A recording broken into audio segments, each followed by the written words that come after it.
Hi viewers, welcome to our channel. ప్రస్తుతం మనతో పాటు senior journalist Damoh Bala's sir ఉన్నారు. వారితో మాట్లాడదాం.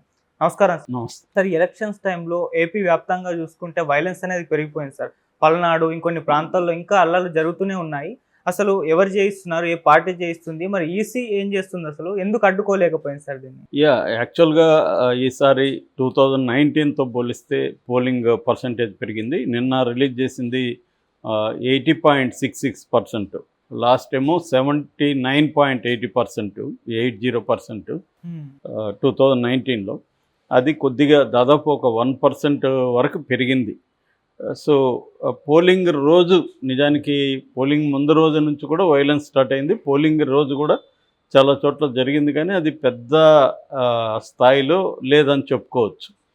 అయితే పోలింగ్ అయిపోయిన తర్వాత పోస్ట్ పోల్ వైలెన్స్ అనేది పెద్ద ఎత్తున జరిగింది. మామూలుగా కూడా ఇది రెగ్యులర్గా కూడా జరిగేది. ఎందుకంటే ఓడిపోతున్నాం అనుకునే వాళ్ళకి ఎక్కువ కోపం ఉంటుంది, యాంగర్ ఎక్కువ ఉంటుంది. అంటే పలానోళ్ళు మోసం చేస్తారనే ఇది ఉంటుంది, లేదా అక్కడ రిగ్గింగ్ చేస్తారనే ఒక ఇన్ఫర్మేషన్ వాళ్ళకు ఉంటుంది.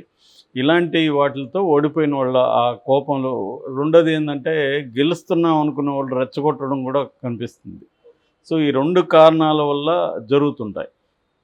సో అందుకని పోలింగ్ తర్వాత కూడా కొన్ని సెన్సిటివ్ ఏరియాలను గుర్తించి అక్కడ అప్రమత్తంగా ఉండాల్సిన అవసరం రాష్ట్ర యంత్రాంగం మీద ఉంటుంది. సో అది కనిపించినట్లు లేదు ఈసారి మనకి తీసుకుంటే. మామూలుగా ఇప్పుడు ఎక్కడెక్కడ జరుగుతుందని చూస్తే, ఫస్ట్ పల్నాడు రెంటాలతో ప్రారంభమైంది ఇది. ఆ తర్వాత మాచర్ల, నరసరావుపేట, వినుకొండ ఈ ఏరియాలకంతా విస్తరించింది. రబ్బర్ బుల్లెట్లు కూడా ప్రయోగించాల్సి వచ్చింది. గురిజాల్లో ఎమ్మెల్యే కాసు మహేష్ రెడ్డి ఇంటి మీద దాదాపు 300-400 మంది తెలుగుదేశం వాళ్ళు వెళ్ళి దాడి చేశారని తెలుగుదేశం పత్రికలోనే చెప్తున్నారు.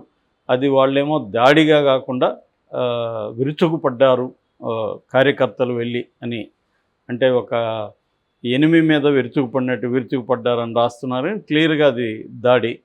సో అట్లాగే అనిల్ కుమార్ యాదవ్ అండ్ కాస్ మహేశ్వర్ రెడ్డి ఇద్దరు వెళ్ళినప్పుడు కూడా అక్కడ అల్లర్లు జరుగుతున్నాయని, వైసీపీ వాళ్ళ బాధితుల్ని పరామర్శించడానికి వీళ్ళు వెళ్ళారని వీళ్ళు చెప్తున్నారు. వాళ్ళేమో దాడులు చేయడానికి వచ్చారు, తిరగబడే వాళ్ళని తరిమారని వాళ్ళు చెప్తున్నారు. ఇదేంటంటే ప్రతిదీ మనకి 2 వెర్షన్లు అయిపోయినాయి. ఏది ఒక బ్యాలెన్స్డ్గా న్యూస్ చెప్పే ఏజెన్సీ కానీ, లేకపోతే ఛానల్స్ కానీ ఆల్మోస్ట్ లేవు. అసలే లేవని చెప్పను, బట్ ఆల్మోస్ట్ లేవు. రెండుగా విడిపోయినాయి. ఎవరైనా ఉంటే కూడా వాళ్ళని ఎలక్షన్ టైంలో 2 పార్టీలు డబ్బులతో కొనేస్తారు.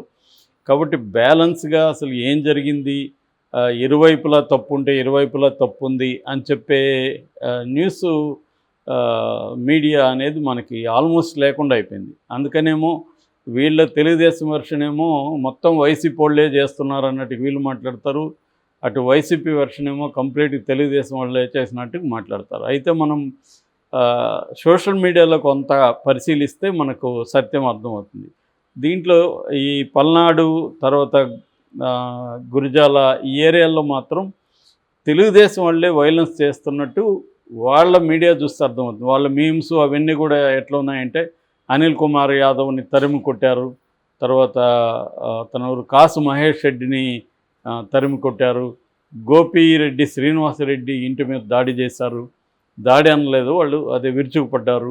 ఇలాగా వాళ్ళు రాసుకుంటున్నారు. అంటే మేము విజయం సాధించామని రాసుకుంటున్నారు. అంటే అర్థమేమి, వాళ్ళు దాడిలో వాళ్ళదే పై చేయనట్టే కదా. సో దీన్ని కొంతమంది ఎలా చెప్తారు, లేదు ముందు వాళ్ళు దాడి చేశారు, మేము తిరుగు దాడి చేసామని. ఇప్పుడు ఫర్ ఎగ్జాంపుల్ చంద్రగిరి ఉంది. చంద్రగిరిలో ఫస్ట్ పులవర్తి నాని మనుషులు వైసీపీ వాళ్ళ మీద దాడులు చేస్తే వాళ్ళు వచ్చి ఇక్కడ ఆయన్ని అటాక్ చేశారు, ఆయన మీద దాడి చేశారు, ఆయనకి గాయాలైనాయి. స్ట్రాంగ్ రూమ్ దగ్గరికి వెళ్ళినప్పుడు అక్కడ గాల్లో కాల్పులు, సిఐకి గాయాలైనాయి. చివరికి గాల్లో కాల్పులు జరపాల్సి వచ్చింది సిఐ. అక్కడ 144 సెక్షన్ పెట్టారు. సో ఓవరాల్గా ఎవరిని అనేది పక్కన పెట్టేయాలి మనం. ఎందుకంటే మనం వెళ్ళి ఇవన్నీ ఫ్యాక్ట్ ఫైండింగ్లు చేస్తే కానీ తెలియవు. అఫిషియల్గా ఇంతకుముందు గవర్నమెంట్ అయితే అఫిషియల్గా ఎవరన్నా ఒకరు లెక్క చెప్పేవాళ్ళు. ఇప్పుడు అది కూడా లేదు. ఈసీ కూడా దీని మీద చేతులెత్తేసినట్టుగా మనకు కనపడుతుంది. ఈసీ బాధ్యత చాలా పెద్ద ఎత్తున ఉంది ఈ వైలెన్స్కి. ఎందుకంటే సెన్సిటివ్ ఏరియాస్లో వాళ్ళు చాలా చోట్ల మనకు వస్తున్న రిపోర్ట్ ఏంటంటే, ఎక్కువగా వైలెన్స్ జరిగిన చోట పోలీసులు లేరండి. ఒకరు ఇద్దరు కంటే కూడా కానిస్టేబుల్ లేరని. సో ఇది ప్లాన్డ్గానే చేశారనేది వైసీపీ ఆరోపిస్తుంది. అంటే చంద్రబాబు ముందే పిలిపించాడు, మన వాళ్ళు 11 లోపల పోయి ఓట్లేసేయండి అని. అంటే చంద్రబాబు ముందే ఒక ప్లాన్ చేసుకున్నాడు. అర్లీగా మన వాళ్ళు ఓట్లు వేయించినాక అల్లర్లు స్టార్ట్ చేస్తే వైసీపీ వాళ్ళ ఓట్లు వేసేటప్పుడు అల్లర్లు ఉంటే ఆ భయపడి ముసక రారు, వాళ్ళందరూ వైసీపీకి వెళ్తాయి. కాబట్టి ఇది ముందుగా ప్లాన్డ్గా చేశారనేది వైసీపీ ఆరోపిస్తుంది. సో అందుకనే చంద్రబాబు తెలుగుదేశానికి ఓట్లంతా కూడా అర్లీగా పడ్డాయి, ఆ పర్సంటేజ్ ఎక్కువ ఉంది.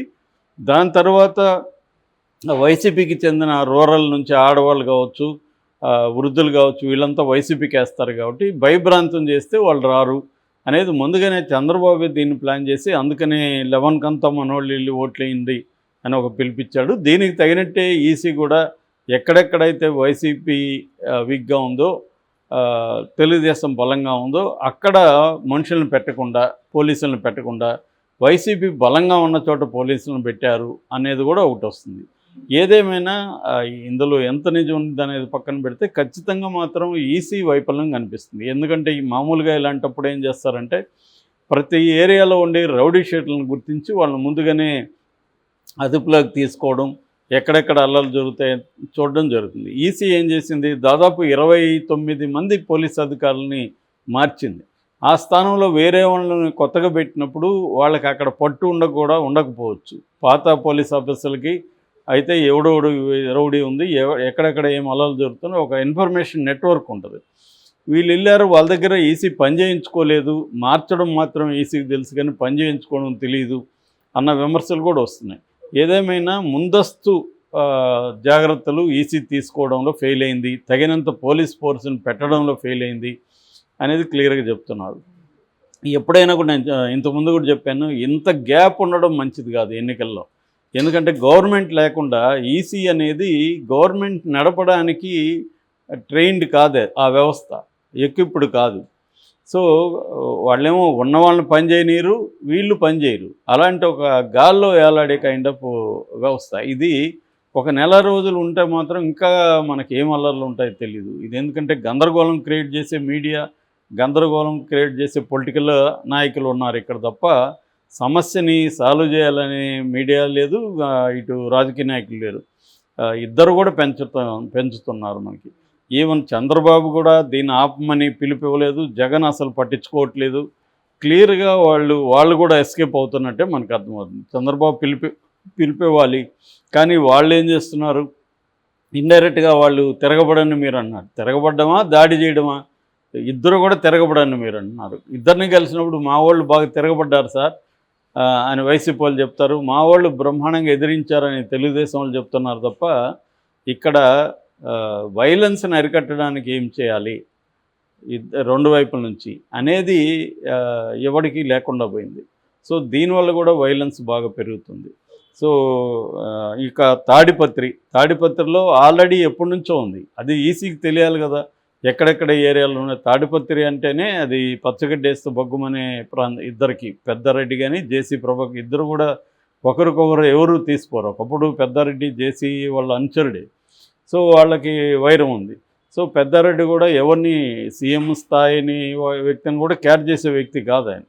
ఇంకా జేసీ మనకు తెలుసు, ఆయన ఎవరిని క్యార్ చేయడని మనం అనేకసార్లు ఆయన వీడియోలు చూస్తే తెలుస్తుంది. సో ఇద్దరు అలాంటి వాళ్ళు ఉన్నప్పుడు అక్కడ ఎస్పీ స్థాయి వ్యక్తిని గాయపడే స్థాయికి వెళ్ళిందంటే ఇంకా మనం అర్థం చేసుకోవచ్చు. సో ఎవరు మొదలుపెట్టారు, ఎవరు దీంట్లో కల్ప్రిట్ అని తేల్చడం కంటే కూడా ఈ వైలెన్స్ని ఎలా ఆపాలి ప్రజలు, ఎందుకంటే దీంట్లో మధ్యలో బలయ్యేది పేద ప్రజలే. ఎప్పుడు కూడా ఇంతకుముందు ఫ్యాక్షన్ వైలెన్స్లో కూడా బలయ్యింది ఎవరు అంటే పేదవాళ్ళే. వాళ్ళని మందు పోసో ఇంకోటి చేసో రెచ్చగొట్టి వాళ్ళని ఇన్ఫాంట్రీ బలం అంటాం, అంటే సైన్యంలాగా వాళ్ళని వాడుకొని వాళ్ళు చచ్చిపోతారు, జైలుకి వెళ్తారు. ఇదే ఫ్యాక్షన్లో జరిగిందంతా కూడా. పెద్ద నాయకులు కూడా కొంతమంది చనిపోయారు, లేదని కాదు, కానీ ఎక్కువ భాగం ఇబ్బంది పడేది వీళ్ళే. ఇప్పుడు కూడా ఈ వైలెన్స్లో ఎక్కువ భాగం వీళ్ళే పడుతున్నారు. సో ఖచ్చితంగా నా స్టడీ నేను చదివిన మేరకి, నేను చూసిన మేరకి అయితే ఈసీ వైఫల్యం పెద్ద ఎత్తున కనిపిస్తుంది. పొలిటికల్ పార్టీల వైఫల్యం కూడా పెద్ద ఎత్తున, నాయకులు అంటే చంద్రబాబు దగ్గర నుంచి ఇటు జగన్ దగ్గర వరకు కూడా నాయకుల వైఫల్యం కూడా క్లియర్గా కనబడుతుంది. ఎన్నికలు ప్రశాంతంగా ఉండాలి, ఎన్నికల తర్వాత కూడా రిజల్ట్ వచ్చే వరకు ప్రశాంతంగా ఉండాలి. అది కనిపించట్లేదు.